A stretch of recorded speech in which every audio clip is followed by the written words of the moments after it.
Welcome to Low Key PD. In this video, we're going to explore the column formatting features in Google Docs. So let's say I've got some text and I want to split it into columns.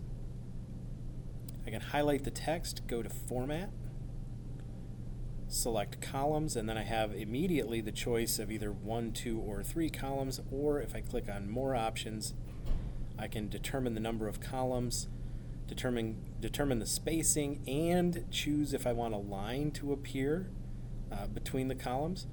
So let's say I want 2 columns. I do want a line to appear. Let's adjust the spacing to 1/4 inch. Click Apply, and now I have my text appearing in 2 different columns with a line in between, and notice about 1/4 inch in between the line and the text. Or if I hit Control Z to undo, I can do the same thing and apply it only to one paragraph instead of the entire document. So if I go to Format, I highlight the only paragraph I would like formatted into columns. I click on 2 columns, and now that's the only paragraph that gets split into 2 columns.